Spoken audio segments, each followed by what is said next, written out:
Heroes, scumbags, welcome to another episode of the HashTag Show. Very special episode this week.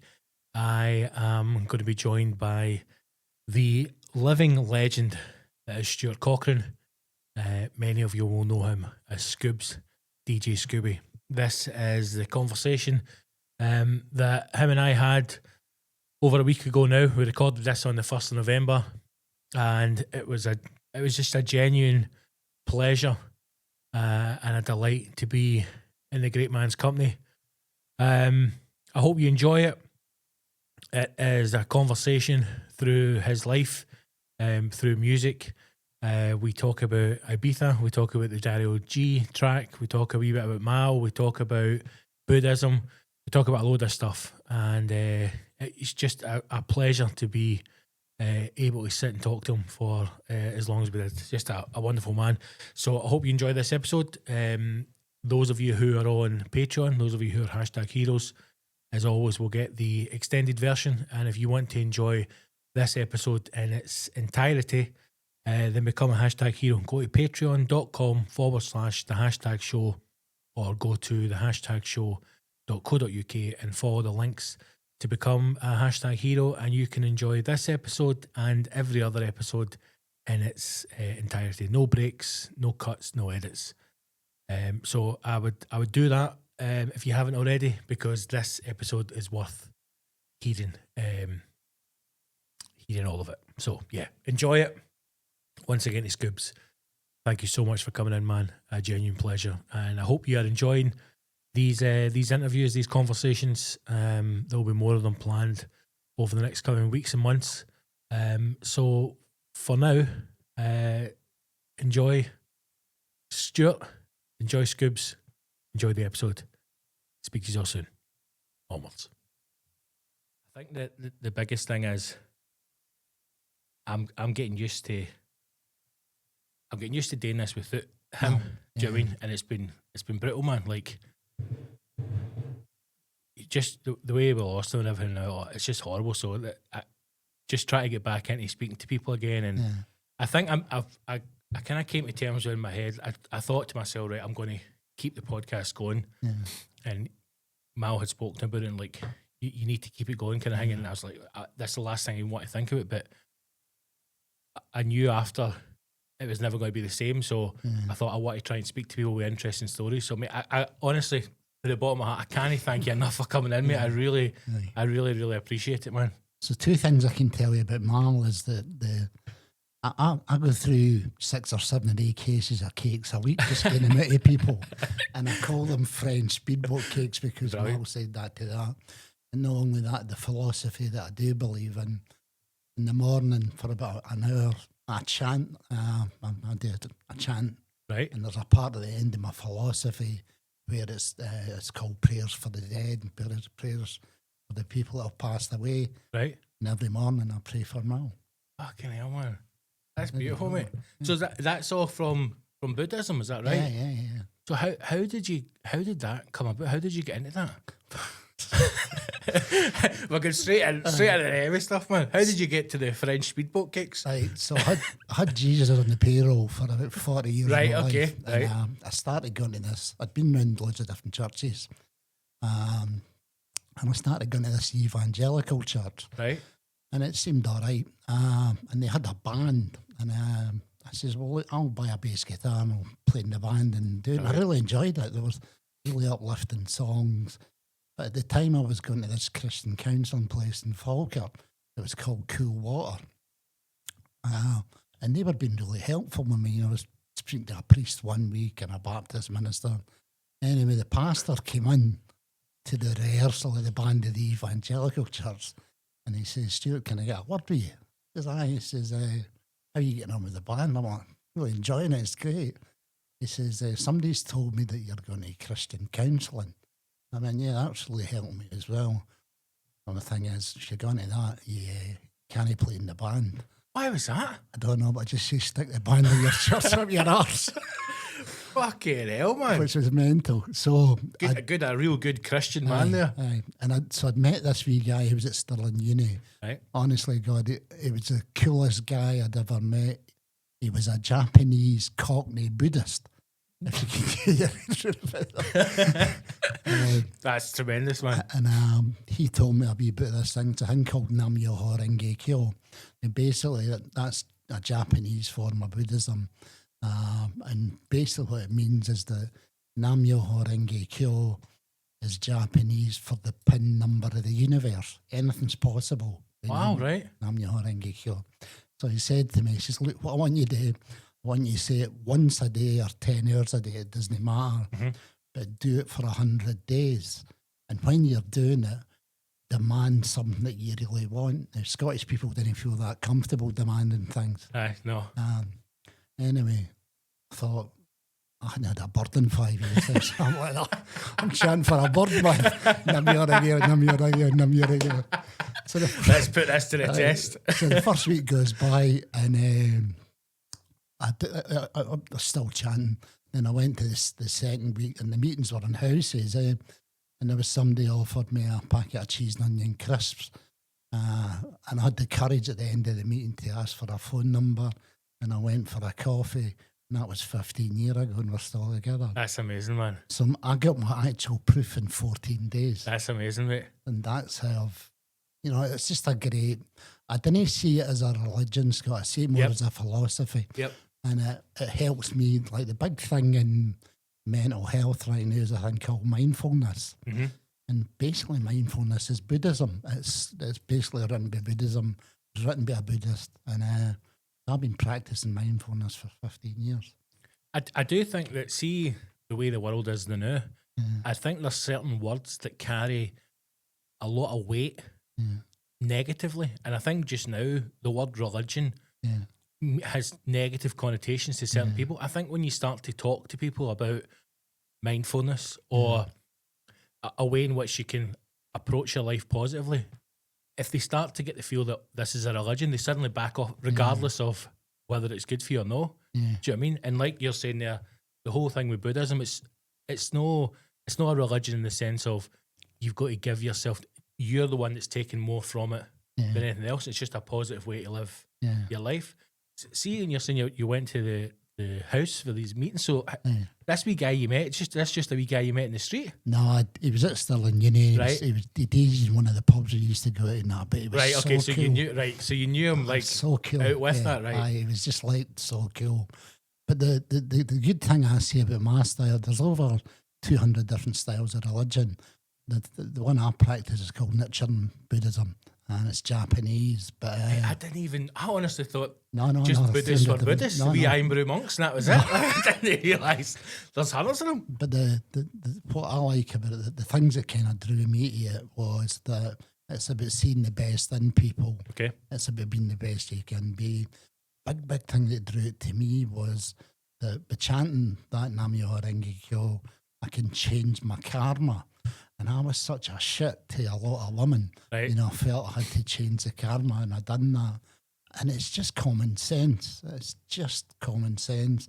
And I think the other thing I like about it, so see if you're a Muslim, they want you to be a Muslim. If you're a Christian, they want you to be a Christian. Right. If you're a Baptist, they want you to be a Baptist. See me. See if you're a Christian that's working for you. I'm happy with you. I'm not here to change you or that. And that's the only philosophy I know that deals with it that way. Everybody else wants to change. So that's what the Buddhist, Buddhism. Whatever religion you are, when you find Buddhism, you remain that. You just practice Buddhism as well. Yeah. And it really helps my mental health. It's kind of really turned things about for me. But you do think that's the way that it should just be in it? Like again, it doesn't really matter what anyone's religion is.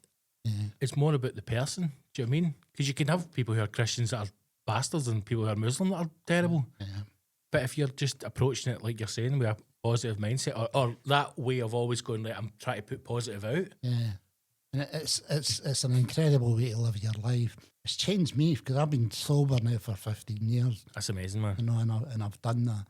But I just love my outcome and how I think about things. Because, it's about me doing the best I can from my inside, and it's about seeing the best in people.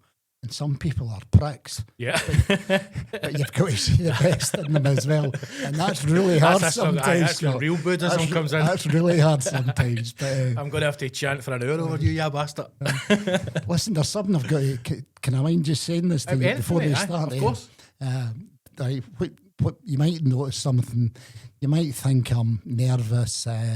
You might think I'm rattling. You might think I've got Parkinson's. But I've got this thing. I don't know if you can you see that there? Maybe slight shake, aye. It's a thing called a grade 6 lithium tremor.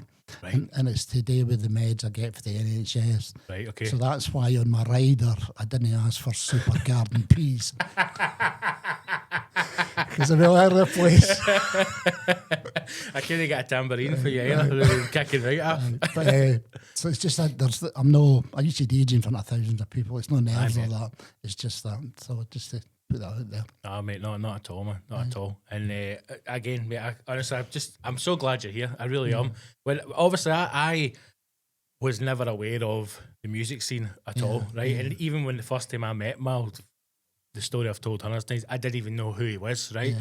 And we just got on and a kind of mutual level of friendship and laughter, and then we became close pals. But that podcast that you did with him, mate, I will never ever forget that, because he used to do his 1994 mixes, right? Yeah. So I used to always wind him up, like if I was ever needing to do some domestic violence, I would put on Mal's mixtape, right? And he's like, "Shut up, you!" And then he started to do interviews, because he was talking to me about, I don't know, I can't remember the names, but he was talking about somebody, and I says, "Why don't you interview people as well?" And he's like, I've started interviewing DJs. Yeah. And mate, see, when I listened to your episode, I remember I've phoned him after. I'm like, "Who the fuck is this Scoobs guy? And this is unbelievable." I was like, "Mate, why did that stop? You need to get him in. This needs to keep going." Mate, I just thought I was utterly fascinated by you. I think I'm fascinated by people who pave the way for others. Yeah. And I don't know if it's a Scottish thing where I don't feel personally that we give enough respect and praise to those who have gone before to pave the way. And you, in my opinion, are one of those guys within dance music in Scotland, without a doubt. There's nobody could argue that.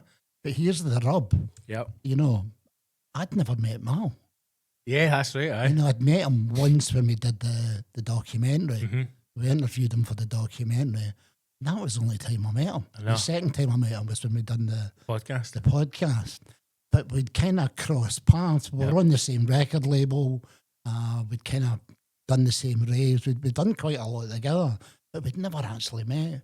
And he was an incredible human being. He was unbelievable. I think I've just gave you he's blessed me now about French speedboat cakes. Yeah. And that story goes everywhere whenever I gave these wee cakes to. He was just a top lad, eh? He was, man. He was just a beautiful human, just a beautiful spirit, just an amazing guy, man. An amazing guy. And I've been lucky that I've met a lot of people through him, and obviously now I'm sitting here in the room with you, which never would have happened without him. That's right, yeah. So as much as still dealing with a loss is never...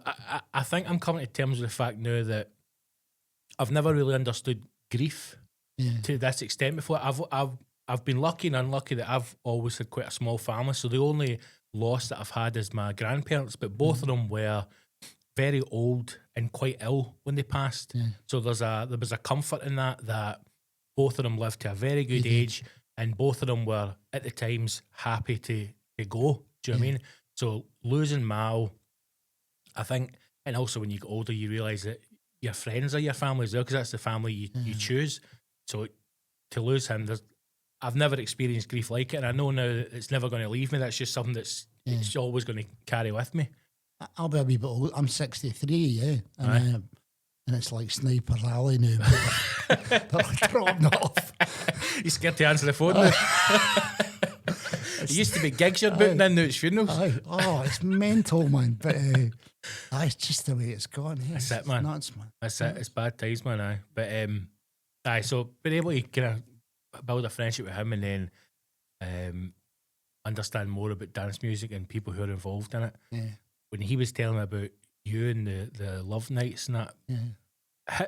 So let's go back right to the start, right? And one thing that I wanted to ask you about, and it made me think a lot about this type of music, is when I was listening to that interview you did with Mal, you were talking about the importance of disco music Yeah. and how much that impacted dance. And I always think that people slag disco music, Yeah. but when you listen back to it, if you listen to it with an open ear, you can hear the influence as it goes through. How important was disco to you when you're a young guy? Yeah, big. It's really strange. You're saying that coming up in the car today. I was listening to Radio 6, Right. and they had about half an hour worth of disco coming up in the car. Right.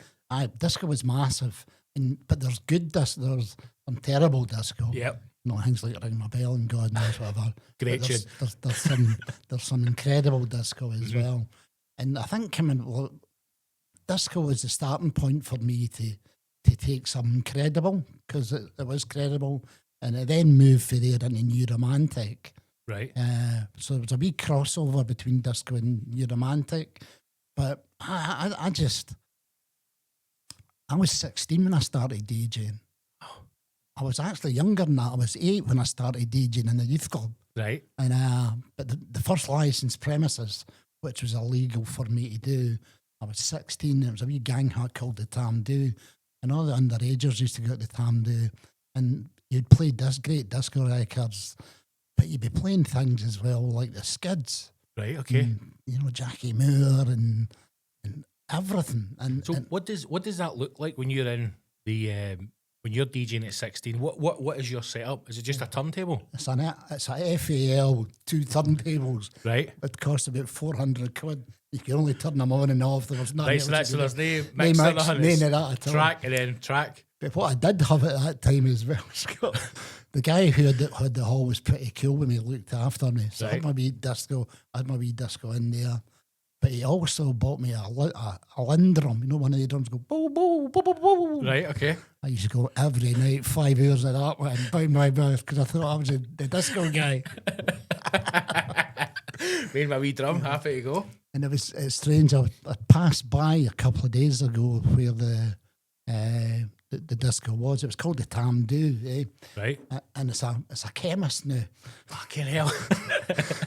it's remained roots and drugs throughout the years there, But disco was great. There was a disco came through, and then at that time there was another genre came through. It was called jazz funk, right? Which is a bit cooler, and I loved it. But very quickly, I was getting more interested in the new romantic stuff. That was more exciting for me, like early Spandau Ballet and Visage, when it was coming out before it was mainstream, was dead cool. Right. And not only that, the fashion that went with that thing. I remember having 3 leather suits. I had a white leather suit, a pink leather suit, and a green leather. I used to get them handmade, the bespoke suits. Well, I mean, I don't know where you would go and buy. I don't think you could walk into Slater's and get a pink leather suit after that. There was a wee guy called Gordon Traynor that worked in Glasgow, and you could get bespoke leather suits. That's tremendous, man. I had my pink leather suit and white leather suit.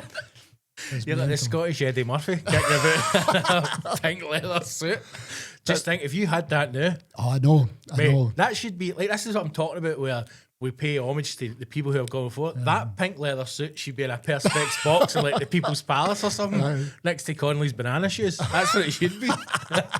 There'll be somebody out there who's got that pink leather suit in a loft or something. It was, so the whole, and the good thing about it, Scott, was that I had 2 jobs. I had a regular job where I worked for an American finance company, right. and then I was DJing at night, so I had 2 wages coming in. So I could. So you're loaded. I was so loaded. These 3 leather suits. I want it by Monday. And I can make this was a mental one. There was a disco in Aberfoyle called the Rob Roy Hotel. Right. And on a Sunday night, people came from everywhere, like Clydebank and Stirling and Falkirk and Kirkentulloch. And it was like a meeting place for everybody there. I met a wee bird there, and she came from Clydebank. And they used to, back then, when you were meeting people for a wee day, you'd meet them at the bottom of Union Street at Boots the Chemist. That was the meeting point. Right. So I'd met her there, and she was going to see her old granny in Drumchapel. And I went with her. She had a Morris Marina car. So I'd been away shopping that day, and I bought myself a pair of banana yellow loafers with white piping. Beautiful. They were sensational. You know, just near where Princess Square was. I can't remember what the strip shop was called. So I put them in the back of the car. We went to Drum Chapel. She went in to see her granny, came back out. Somebody had tanned her car, because they must have shoes. To get the shoes, but hey, they had one look at the shoes and like, fuck that. They'd left the shoes. She's raging about her motor. I'm like, yeah, beauty, my shoes are all right. At least my shoes are there. Mate, these shoes should have gone straight back. That's what should have happened to them. That's brilliant, man. I still can't go for a pink leather suit. That's absolutely tremendous. The white one was sensational. Oh, I can imagine, man. I had a wee bolero jacket and 4 buttons like the Beatles. And that was a mental one. And this is just for kicking about, or is this DJing? No, that was going out at night. That was going trolling for women. No wonder you needed Buddhism in the end, man. Even chanting will no fix that, mate. No. That's beyond help. So 16, you're starting DJing. Yeah. And is this just, are you getting into it for the like, start again, Scott. Are you playing music that you love and you want people to hear? Or are you playing music at this point that you know the room wants and so you're kind of putting your wee touch on it slowly, or are you just going, I'm playing what I want, I'm in control? I'm doing my own thing. Right, brilliant. And if I didn't normally take requests either. I didn't see the point of that. Yep. But by the same token, I knew if it was really struggling, there's one record in the box. If you put that back on, and then they'll bring it out the cover. Right. But I didn't. I just wanted to do my own thing, and I got taught really well by a guy called Fraser Hotchkiss. And his musical taste was incredible, and it made me stand out and do my own thing as well. And him and I worked for years and years together. He's in the documentary, isn't he? Yeah, it was dead cool what we used to do. We would go in together, just say a Thursday night in McHugh's or just the same in the tunnel, say right. Thursday night in the tunnel. Him and I would go in the week before it, have a look. There's 22 people here. We'd then go in the following week, and it was good cop, bad cop. Go in the following week, the owners of the tunnels there. But like, the place is shite, there's nobody here. We're going to do it and we'll fill it in there. I would just be a wee arrogant young laddie, and Fraser would be like, listen, but we can't help you. Aye. And that's how we got all the gigs. Right, we used to run nights everywhere like that, you know. Aye, but then your nights were successful. Yeah. Aye, and it built for there. So what, 16, what year is this? 16, 78. 78. So Punks just went by. Punks just went by. Disco's in, and these romantics kicking in 79, 80. And that's when it's getting exciting, because you can play disco records, quality disco records. Yep. And you can drop magazine, the light pours out of me, you know. It's just like, or the Skids into the Valley, or the Stranglers, or just everything. Where are you getting records from in 78? There was a couple of really good record shops in Stirling, and they used to look after you, because they knew that giving me good records would help their sales in the shop, Right, okay. So we were getting records. There were 2 or 3 good record shops then, but it wasn't like the dance thing later on. It was getting it's still individual tracks now. It's getting things like New Order, Blue Monday, Love Will Tear Us Apart, that kind of stuff, which were real. So you could play something like that, then you could play a disco record. Mm-hmm. It was like a pot of soup. That's the best way you could describe it. It was a pot of soup. But doing it like that worked really well. You weren't specialising in one way, you know, and it kept it exciting and interesting. And I suppose everybody's getting a bit of something as well. And there's tracks that maybe wouldn't normally hear. But not only that, it kept the crowd interesting as well, because there's some disco dudes. There's a couple of new romantics sitting in the corner there. There are no punks sitting there. So it was like a plethora of people, which made it dead exciting. And then, like you're saying there before about kind of the Buddhism as well, I suppose that ties it all in, because then you've got a different group of people from different backgrounds, different views, but they're all in it together because it's just one love of the music or being around people. Because I was talking to Mark Sherry about it when I had him in, and how like dance music, how it's progressed, and now everybody's got to be pigeonholed into I'm a trance DJ or acid or EDM, whereas all you guys coming through was just music, and everybody just enjoyed the night. I think now everything needs to move back to that, to like people just enjoying if you enjoy music or you enjoy comedy or theatre, you just go and you enjoy it. You don't go, oh, what type of music is this, or what type of dance music is this? Well, it's just dance music. We'll just do it to have a good time. We've started doing something. Last couple of years, I was trying to put gigs on, and it was just too hard trying to sell tickets. It's brutal. You know, and I came to a decision. There was 3 years, a guy called Leon Moody, Michael Purcell, myself. And like that. Didn't want to do love reunions. Didn't want to do Rainbow Rocks revivals. Let's just go back to the punk ethos and do it for the love of music. And that's what we're doing. So we've called ourselves the Groove Hooligans. Right, love it. So we had a great Saturday last week there.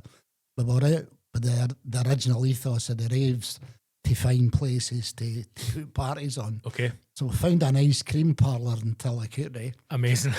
That's amazing. We found a carpet shop in Tillicooty, which is incredible, and a social club for an institution that's in Bridge of Allen. So we found 3 places to do this. And that's what we're going to do. And what's been great, we've been doing a wee bit in some Stirling. It's so liberating to not have any pressure to play what you want. Yes. Just do your own thing. Aye. And that's the way forward for us to go. But the bit that gets me, I've worked loads of places, Scott. You know, I've worked in the Plaza, Boulevard, Tunnel, Eden and Ibiza, Cafe Mambo, Savannah. And everybody says, what about this, what about that, what about this? But see, when people mention the term do, I get excited. Right, okay. Because they were there at the start and they know what it was all about. Yeah. You know, so and that's great. people who have been with you from the beginning. Yeah. I mean, for what you're saying there about, I mean, a rave in a carpet shop in Tillicooty sounds absolutely incredible. But you need to have a rave in that chemist, mate. It has to happen. Aye. That was the time does. That has to be it. Whether it's a break-in or I don't know, but there needs to be a rave organised in that chemist shop. See, this is another wee thing that you didn't know about. So I was telling you there was a wee part. So disco came, and then jazz funk came as well. And they used to run all-nighters. My mate of mine, Tony Cochrane, he used to run all-nighters in the Commodore Hotel in Stonehaven. Yep. Which, this is like 1979, 1980. And he was the only guy in Scotland that could get a late night license to do anything like that. Right. People came from all over to the Commodore for the jazz funk things. But back then in the day, it wasn't the motorway to Aberdeen. It was just the wee side roads up through all the villages and that. And see on the road to Mordor. and see on the wee village on the wee roads and the roads going up to the gig. Every chemist got tanned. Amazing. every chemist got tanned. Amazing. Absolutely amazing. It's the perfect crime. Nobody would have known. No, on the way to the Commodore. That's brilliant, man. Well, maybe you need to avoid Tam do's now then. Maybe you can't go back. I don't know what the statute of limitations is on Scottish chemists. That's brilliant, mate. That's so good, man. Yeah. I suppose so. You've gone through a change from like the love of music to then sharing that with people through the raves and through the gigs, and then that has built up in Glasgow through 80s. Yeah. How do you then find yourself in Ibiza? And this is before Ibiza is anything. Yeah. What we find out, so you're really just going out there and it's just another Spanish island. But what draws you to Ibiza? And is it 81 you go out? 81, yeah. So 87 was when it kicked off with OK and all that. Right. I've been going since 81, but at that time it was really cosmopolitan. Nice Swedish, Italian, German, just Blackpool and ecstasy now, man. No, I mean, right. But it's just people out there for a holiday. Like, there's no rave scene at that point. No, there's incredible music getting played at Cafe Del Mar. People are playing backgammon. There's nice food. It's just lovely. It's just a nice thing to happen. So I started going in 81. My mate, she came from Stirling. She was working over there. But then I started working in 84. I got a job in a bar called Maxim's, and I was serving drinks and I was playing records as well. But by that time, what I was doing was I'd realised that there was, I don't know if I'd say this in Mal's podcast or not, there wasn't any record shops. In Ibiza? In Ibiza. There was 2 record shops. and there was all these discos, and the discos are open to 5 and 6 in the morning. So that's how they would play things like 12-minute long versions of Pink Floyd and that. It was to take the time up, because they couldn't play 7 hours worth of 3-minute records for record shows they didn't do. So old Bill Scoob, he realises there's a gap in the market there. Yep. So when I'm going there at the start, I've got a box of records. Into the record shop, want to buy my records, keep the ones I wanted for myself, and I'd sell the rest of them. That just to fund my trip. Right, okay. I would do that. And I had really good relationships with them there. So 84 was the year I was working, and it was like, that's the kind of year I started seriously taking drugs. There wasn't a lot of coke in the UK at that time, right? But it was coming direct for the boats in Ibiza, and we were working hard, so we needed 2 grams of Charlie a night every night for 7 months. That'll keep you going to 6 in the morning. Exactly. Aye. And that's good coke as well. That's none of your cut nonsense. That's the real deal. Aye. But what people didn't realise, Scott, was that there, every night's got to be a Saturday night for 16 weeks. Yep. Because after 16 weeks, there's nothing happens in the island, so you need to make your money that time. Aye. It's an intense window. It's Saturday every night, yeah. And so I came back kind of rattling a wee bit for that, but I had a great summer. I bet, man. It was brilliant. The music, everything. There was even a point where I was sitting on a beach with a guy called Mike Peters for the Alarm. He just passed away last year. Right. Alarm was a Welsh band, 68 Guns, don't know if you know that record. And I was playing my guitar with Mike Peters, and I really had him up there, eh? Yep. So that was a highlight. But that was the start of me going to work, and I would come and go back and forward. Right. 84. Go out for the season and then come back to Glasgow. Yeah. Or come back to Scotland, sorry. Yeah. And then when you're out there, I don't know if I've got this right, but at one point, are you smuggling square sausage into Ibiza? Is that sure right? I'm in Iron Brew. Was there ever a point when you're in Tam Doos where you think, one day I'll be in Ibiza having a roll and square sausage? Can't I brew 2 grams of coke? This is it, son. That was big contraband, that by the way. You get more bother for the square sausage than you win for the coke. Brilliant. It must have been brutal. More people were annoyed that you can't take square sausage in holiday, than anything else. Loaves, that was bread. Plain loaf. Bread, amazing. Aye. You must have been like sitting. I don't know if you had like a circle of friends who are there all the time, or if it's transient, just people every season in and out. But there must have been a point where you're sitting with a Spanish sunset, having a rolling square sausage going, we fucking made it. We absolutely made it. It was brilliant. Pushing it down in Stirling, we're sitting here. Ibiza was good to me. The guy I worked with, him and I had an incredible relationship. I still go back and see him. He stays in a wee place called Santa Ynez. And when you go into Santa Ynez, on the right hand side there's a chapel. In the middle there's a post office and a wee restaurant that his family have had for 90 years. Wow. And it's the best lamb chops and Spanish omelette on the island. Right. Everybody in the island and they know to go there for that. And then on the left hand side there's a wee shop. It's got a wee stall there, and they sell shoes in there and they start at 400 quid. And that's all that's there. Fucking hell. That's it. That's all you need. Aye. But you need to know about these places, right, you know, and that's a thing that, you know, I know that I can take you 10 minutes to San Antonio and show you a different world. Aye, probably a better world than maybe what's there now. Yeah. When you go back to Ibiza now, do you ever just sit for a minute and look at what Ibiza's become and almost be a bit, not resentful, but a bit sad as to where it's the commercialisation of it all and how far it's probably removed from, I suppose, the kind of the true art of the music? Or do you just look at it and think this is how things progress and something else? Money's ruined it. Money's king. You can't stop it. Money's ruined it. You know, when I think about people who I was very, very close to now and where they are now, you know, I'm content with my life now. You know, I didn't want a bigger telly or a fancier watch or any of that.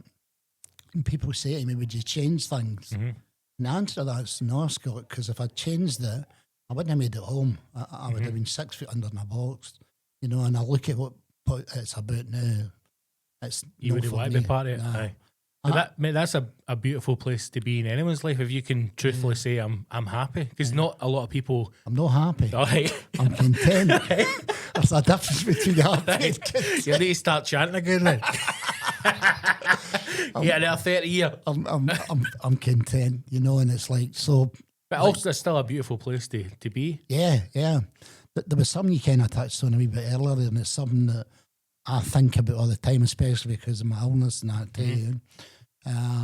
You're talking about depression. Yep. So what I see is that depression is predominantly in the past. Anxiety is always in the future. Mm-hmm. And I live my life with my cup of tea in here on an incredible Saturday in a place I hadn't been to 30 years ago. Yep. It was making me think about things in the now Mm-hmm. and in the moment. And I'll say that again also because it's quite important. Mm-hmm. Depression is predominantly in the past. Anxiety is always in the future. And I live my life in the now.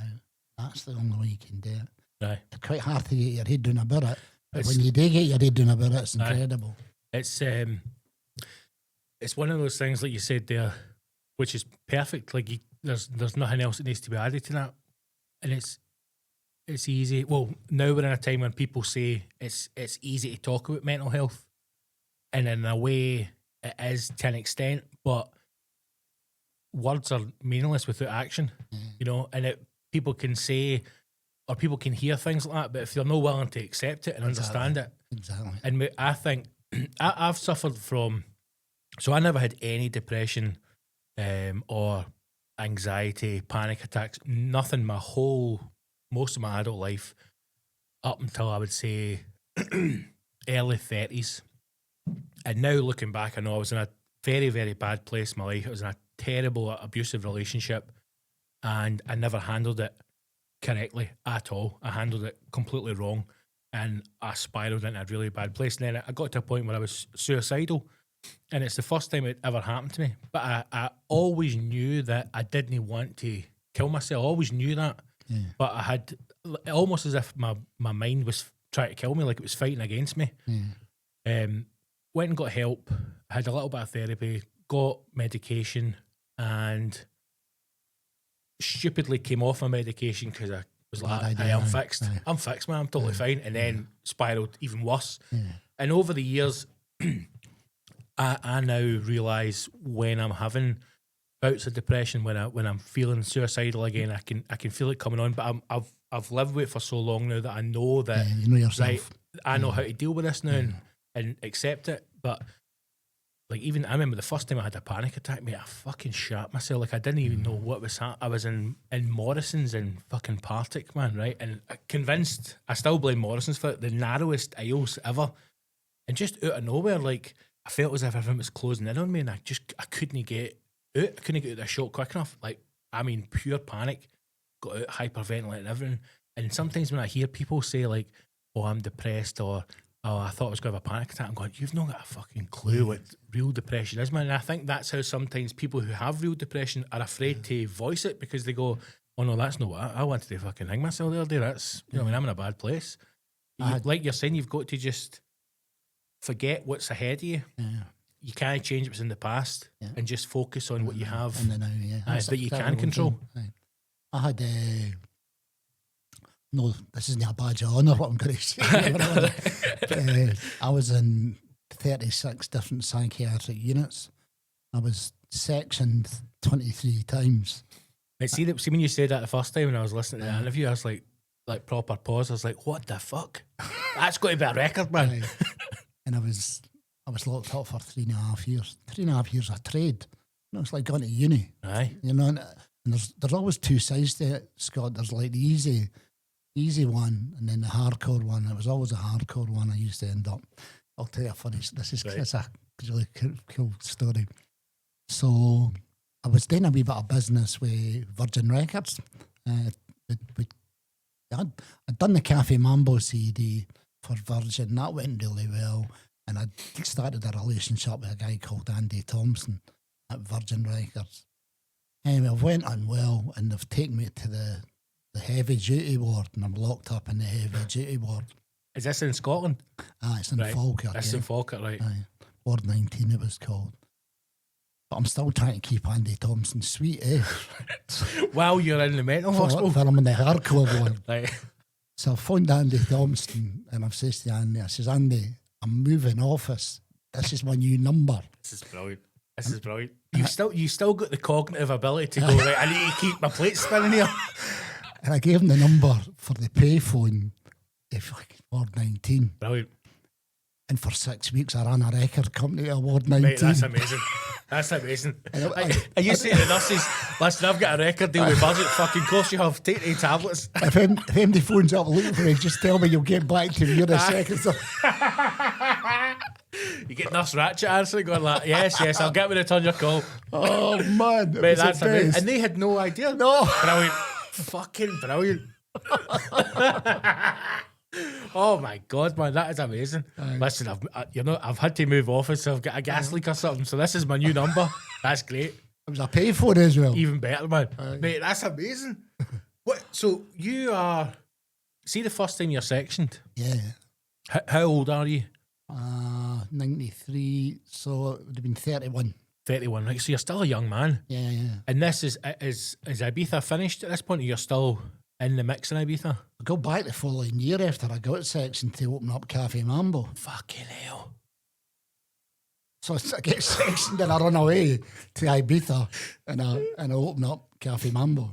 So what was it that led to you being sectioned the first time? It was a trigger. Well, it was kind of two things. The main thing was that I was doing quite well. I was making a few quid in, and my old man had retired.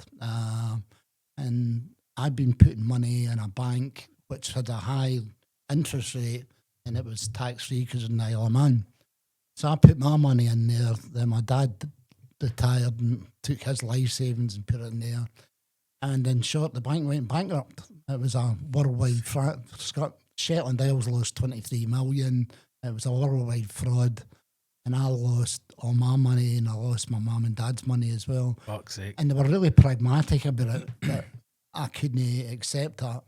You know, I couldn't accept what had happened, and that was the trigger for the first one. But luckily enough, about 10 days before I end up getting locked up, I went into the council offices in Stirling with £14,000 in a plastic bag. And I went like, I want to buy my mum and dad's house. Right. They didn't take it off me right away, but we did manage to get it sorted. Amazing. Just in a plastic bag. Brilliant. It's all there. There you go. So that was the first time, and I was in for about 3 months, and then I ran away back to Ibiza. And that was the whole Mambo thing. Seeing that, sorry to go back to you're in there for the first time for 3 months. Yeah. Are you aware? No, not at all. You're they're I don't want to be here, and I don't need help, kind of thing. Or are you going, I'm not right, but if I can just get Ibiza, I'll be totally fine. See, through all the illnesses, Aye. I wasn't aware at all. I never. Really? I was murdered. No. I thought maybe like by the 12th time you're going, oh fuck, right, okay. Any calls, forward it to my room. It's strange because whenever they've got to serve your section papers and that, right. Whenever I had a wee look through it, when we were writing the book, and the first thing that they used to write, it was the same thing on the very first line of my thing: pressurised speech. Right, okay. What is that? Oh, right, so you're just gone mad. 100 mile an hour talk right, to okay. them. It was always pressurised speech. Right. But, is that just I suppose the pressure that your body and your mind's under, that your speech is so fast? But I used to get bees in my bonnet when I used to go, and I used to kind of crack up about things and, right. and get, like, one of the times was I found out there was VAT in milk. And I thought it was terrible that they were taking that off the bairns, and ended up flinging milk out of a pub and all the God knows whatever. But the best one was, this is a belter. So that's your hill to die on, man. VAT on milk. No, this is about it. So the last time I went unwell, the thing I had to be in the bonnet about was the Masons. I had a bee in the bonnet about the Masons. What was it about the Masons? Oh, fuck. How long have you got? I'm a family of Masons as well. I'm uncles and that are all Masons. But I'm not a Mason. But I had a thing about the Masons, and there's something, I've not got this right what I'm going to say to you, but something to do with a slipper and what they talk about. Right. An old slipper or the price. I didn't know. I know I'm saying that wrong, but something to do with a slipper. I know. So the day before I went off my chump, I bought a pair of slippers. Right. And then the next day, they take me away. I'm in Livingston for 4 months, in the worst winter ever, couldn't see anybody. And the hardest thing to happen is when you get back at the hospital, your house is a tip.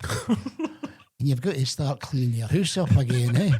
That's a shock to go back to. You've got to go back and start cleaning the house up and that. So I'm tidying the house up and looking for it. And I get into the fridge. Right. In the kitchen. I'm not looking in the fridge in the kitchen. And there's the slippers in the fridge. Amazing. And I'm trying to think, what's all that about? But then what I realised, it was too hot a topic for me to deal with that day.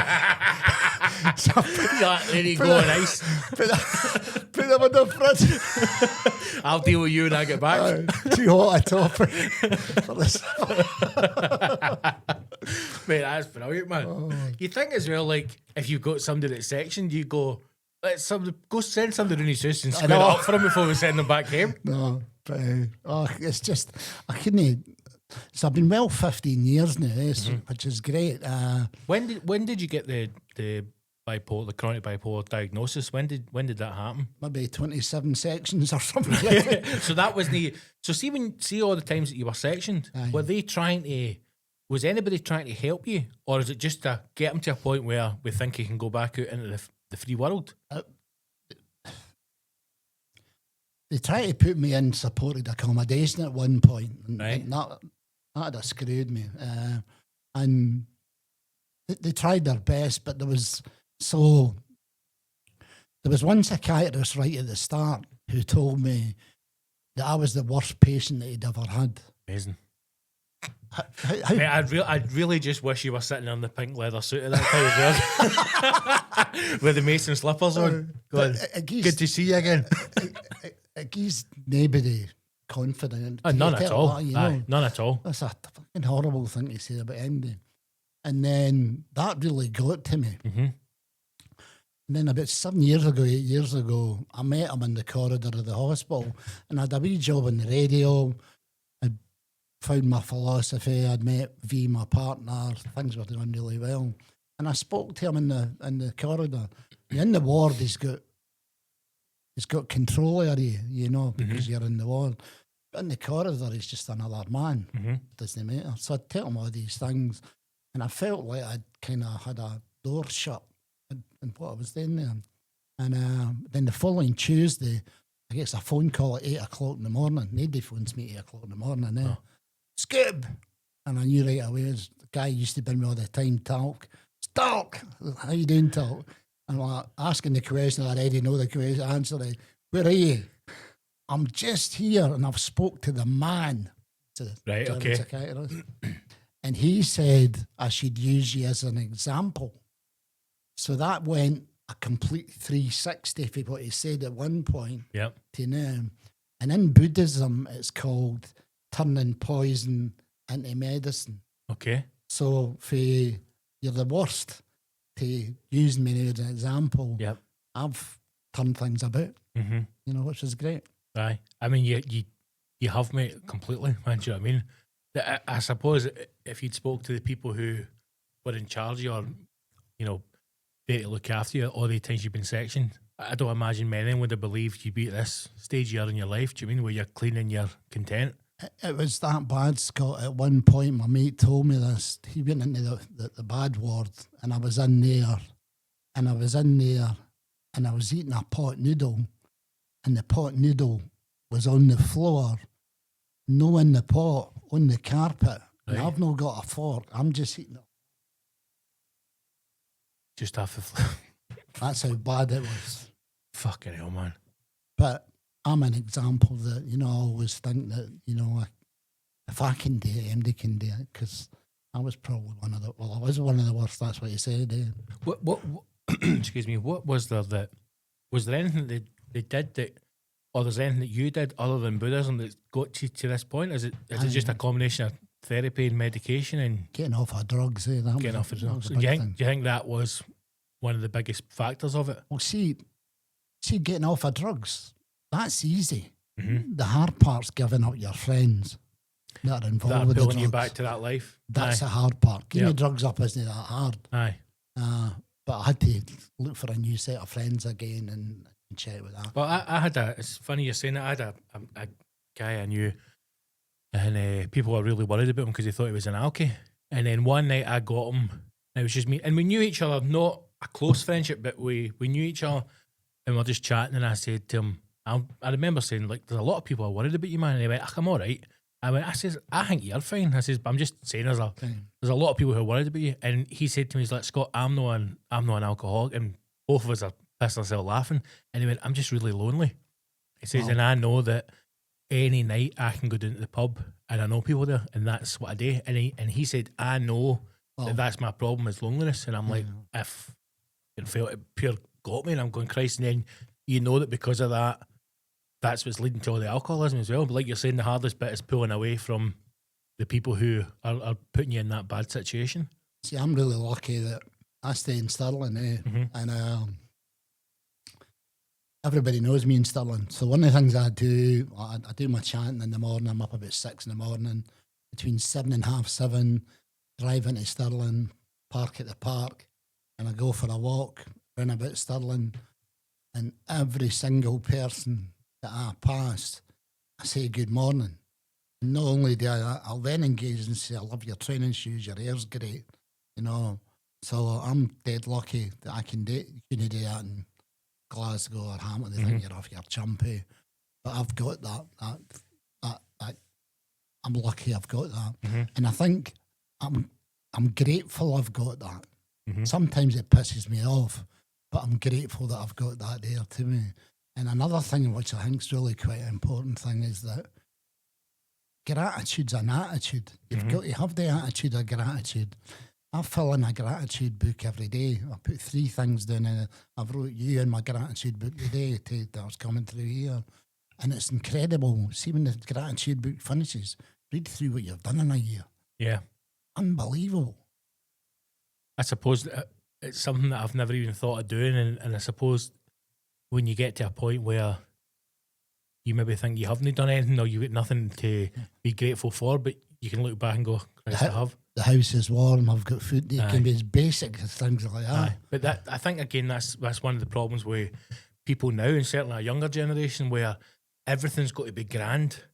Yeah. I mean, everything's got to be a big thing. Yeah. And it's not until, do you know what, right, this might sound daft a while, but so I'm married now. My wife's through there, she's working today as well, but she's incredible, right? Just an unbelievable woman. And I haven't realised how important it is to have a good woman in your life and have somebody who is your other half until now.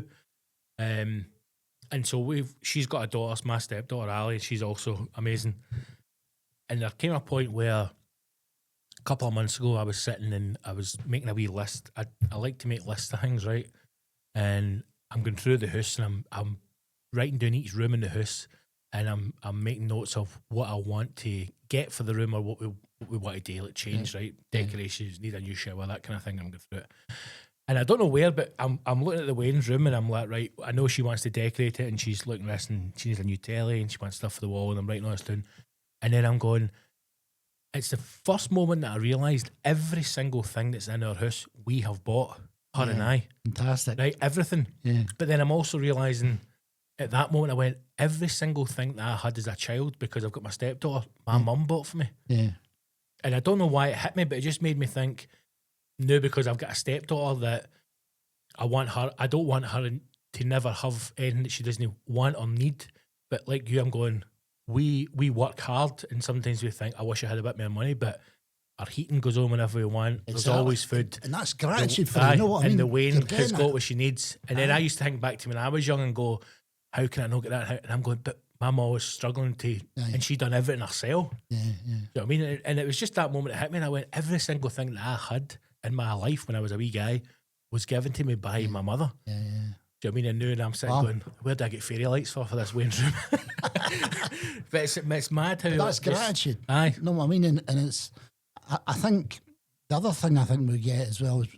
I didn't know how old you are, but when we get... 41. When we get a bit older, you know, it's the two things that I've learned through what I believe in, I think I've got a wee bit more courage than what I used to have. Okay. You know, I'll stand with that.